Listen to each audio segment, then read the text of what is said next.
கடக லக்னம் கடக ராசிக்காரங்க எப்படி இருக்குது இந்த சித்ரா மாதம்? சூப்பராக இருக்குங்க. டைம் ரொம்ப நல்லா இருக்குது.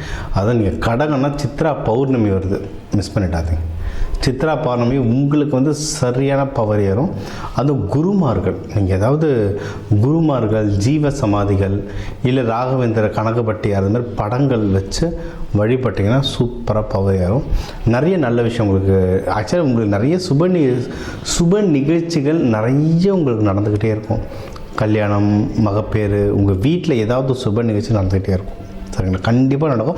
நடக்கலாம் ஃபோன் பண்ணி எப்படி என்ன பிரச்சனைன்றது உங்கள் ஜாதகத்தை காமிச்சு கேளுங்க. நம்ம என்ன தீர்வுன்றது பார்க்கலாம். ஆனால் கண்டிப்பாக சுப நிகழ்ச்சிகள் நடக்கும். மெயினாக கல்யாணம் கண்டிப்பாக உங்கள் வீட்டில் ஏதாவது ஒரு கல்யாண நிகழ்ச்சிகள் அந்த அமைப்பு இருந்தால் கல்யாணம் கண்டிப்பாக நடக்கும்.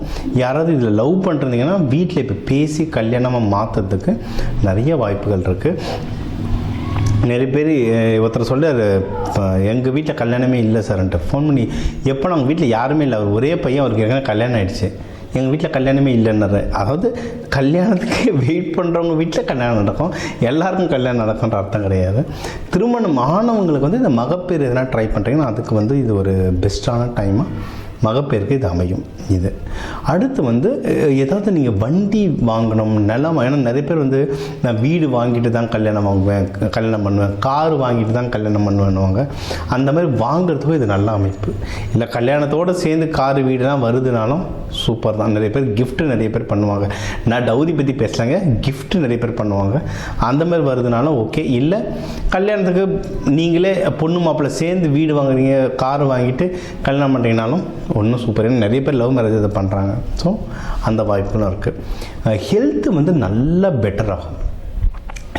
ஏன்னா மோஸ்ட்லி கடகத்துக்கு வந்து இந்த குளிர் டைமில் தான் பிரச்சனையாக ஆரம்பிக்கும். ரொம்ப ஜலதோஷம் பிடிக்கிறது, ரொம்ப ஹை சளி பிடிக்கிறதுலாம். இப்போ வந்து வெயிலில் வர்றதுனால இவங்களுக்கு வந்து ஒரு நல்ல பலம் தான். ஸோ உங்களுக்கு உடல்நிலை ஏதாவது இஷ்யூஸ் இருந்தால் அது கம்மியாகும். அது சம்மந்தமாக எதனா ட்ரீட்மெண்ட் பார்க்கணும் அப்படின்னா நீங்கள் வந்து தாராளமாக இப்போ டாக்டர் அப்ரோச் பண்ணலாம். ஏன்னா ஹெல்த் வந்து டக்குன்னு ரெக்கவர் ஆகிற டைம் இது உங்களுக்கு. ஓகேவா? இது இன்னொன்று வேலையில் வந்து இந்த டைம் வந்து மோஸ்ட்லி ப்ரமோஷனில் ஆல்மோஸ்ட் ஃபைனலைஸு சொல்கிற டைம். ரொம்ப நல்ல டைம் இருக்கும் உங்களுக்கு. ப்ரமோஷன் கிடைக்க அதிகமான வாய்ப்பு இருக்குது. அப்படி ப்ரமோஷனில் கூட அப்ரைசல்னு சொல்லுவாங்க. வருஷம் நம்மளுக்கு அந்த சம்பளம் கொஞ்சம் ஜாஸ்தி பண்ணி தருது, அது உங்களுக்கு கிடைக்கிறதுக்கு அதிகமான வாய்ப்புகள் இருக்குது. இந்த நேரத்தில் வந்து நீங்கள் நம்ம இப்போ சொல்கிற வழிபாடுகள், இந்த பூஜை முறைகள்லாம் பண்ண இருக்கிறத விட இன்னும் கொஞ்சம் எக்ஸ்ட்ராவாக நம்மளுக்கு கிடைக்கிறதுக்கு வந்து ஏகப்பட்ட வழிமுறைகள் இருக்குது. இது நான் உங்களுக்கு சொல்கிறதே பேசிக் தான். தனியாக கன்சல்டேஷன் பண்ணும்போது நான் இன்னும் கொஞ்சம் ஆழமான சில பரிகாரங்கள் சொல்லுவேன் ஜாதகத்தை பார்த்து. அது பண்ணும்போது இன்னும் சூப்பராக ரிசல்ட் வரும். ஸோ வேலை, ப்ரமோஷன் இதுக்கும் நல்ல டைம் இருக்குது. நீங்கள் ஏதாவது இப்போ கடன் இருக்குது, கடன்லாம் அடைக்கணுன்னாலும் அதுக்குமே சூப்பரான வாய்ப்புகள் இருக்குது. தொழில் முன்னேற்றம் நல்லா இருக்குங்க. இதில் நிறைய பேர் ஃபுட்டு சம்மந்தமாக நிறைய பேர் பிஸ்னஸ் பண்ணுவீங்க. காய்கறிகளோ இல்லை ஃபினிஷ்டு ப்ராடக்ட்டோ இல்லை இம்போர்ட் எக்ஸ்போர்ட். நிறைய பேர் இந்த சிறுதானியம்லாம் இப்போ நிறைய வெளிநாடுகளுக்கு எக்ஸ்போர்ட் பண்ணுறவங்க இருக்காங்க. இந்த மாதிரி ஃபுட் ப்ராடக்ட்ஸ், அக்ரி சம்மந்தமாக பண்ணுவாங்க, பால் சம்மந்தமாக நிறைய பண்ணுவாங்க, இல்லை கவர்மெண்ட்டில் நிறைய பேர் ஒர்க் பண்ணுவாங்க, இந்த மாதிரி கேட்டரிங் பண்ணுவாங்க. இந்த தொழில்களை வந்து விரிவடைக்கிறதுக்கு பெருசாகிறது நல்ல டைம்.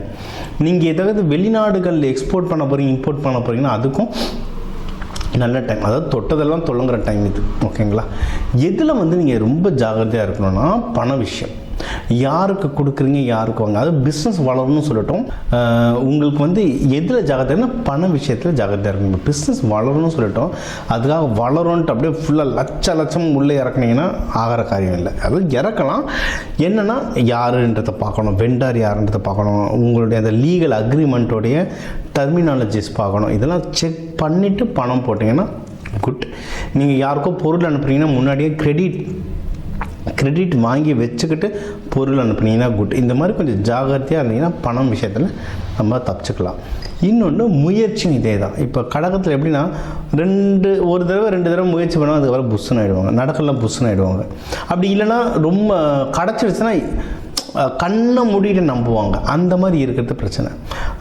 நீங்கள் வந்து முயற்சிகள் வந்து இப்போ நீங்கள் ஸ்டார்ட் பண்ணுறது வந்து கண்டிப்பாக ஏதாவது சின்ன சின்ன தடங்கள் வரும். இப்போ யாராவது ஏதோ ஒரு இடத்துல டெண்டர் கொடுத்துருக்கீங்க, அந்த டெண்டரு வந்து திடீர்னு ஃபெயில் ஆகிற மாதிரி இருக்கும். ஆனால் என்னென்னா நீங்கள் தொடர்ந்து அதை செக் பண்ணும்போது பார்த்தா ஏதோ ஒரு விஷயத்தில் யாருக்கும் மிஸ் ஆகி அது உங்கள் கையில் வந்து விடும். அது வந்து பழம் நடுவி பாலில் விழுந்த கதை மாதிரி கடைசி நேரத்தில் விடும். அப்போ உங்களுடைய வேலை என்ன அப்படின்னா தொடர்ந்து முயற்சி பண்ணிக்கிட்டே இருக்கேன். தொடர்ந்து முயற்சி பண்ணிக்கிட்டே இருக்குது தான் உங்களுடைய வேலையை. உங்களோட தம்பி தங்கச்சிங்கள்கிட்ட உறவு முறை கொஞ்சம் பார்த்து வச்சுக்கோங்க. உங்களுடைய ஜூனியர்ஸ் கிட்டலாம் உறவு முறை பார்த்து வச்சுக்கோங்க. அதில் ஏதாவது குழப்பங்களோ தேவையில்லாத ஆர்குமெண்ட்ஸ் வரும். ஆஃபீஸ்லலாம் இப்போல்லாம் வந்து நம்ம மேனேஜரோட சமாளிச்சிடலாம், நம்மளுக்கு வர ஜூனியர்ஸை சமாளிக்க தான் பெரிய கஷ்டமாகுது. தள்ளி இருக்கிறது பெஸ்ட். தெய்வ வழிபாடுகள்லாம் பார்த்திங்கன்னா லலிதா திரிபுர சுந்தரி சூப்பராக இருக்கும், சூப்பர் வேலை செய்யும் லலிதா திரிபுர சுந்தரி. அதுவும் சித்திரை மாதத்துக்கு மீனாட்சி சுந்தரேஸ்வரர் பாருங்கள். அபிஷேகங்கள், பால் அபிஷேகம், பன்னீர் அபிஷேகம் பண்ணி வழிபடுறது. இப்போ சித்ரா பௌர்ணமிக்கெலாம் நம்ம எங்கே இருக்க சிவன் கோவிலுக்கும் சித்தர்கள் கோவிலுக்கும் நம்ம அபிஷேகம்லாம் பண்ணி வழிபடுவோம். இதெல்லாம் பண்ண அந்த அபிஷேக பால் வர மக்களுக்கு நீங்கள் டொனேஷன் அன்னதானம் மாதிரி கொடுக்க இந்த சித்திரை மாதம் உங்களுக்கு ஒரு அற்புதமான மாதமாக அமையும்.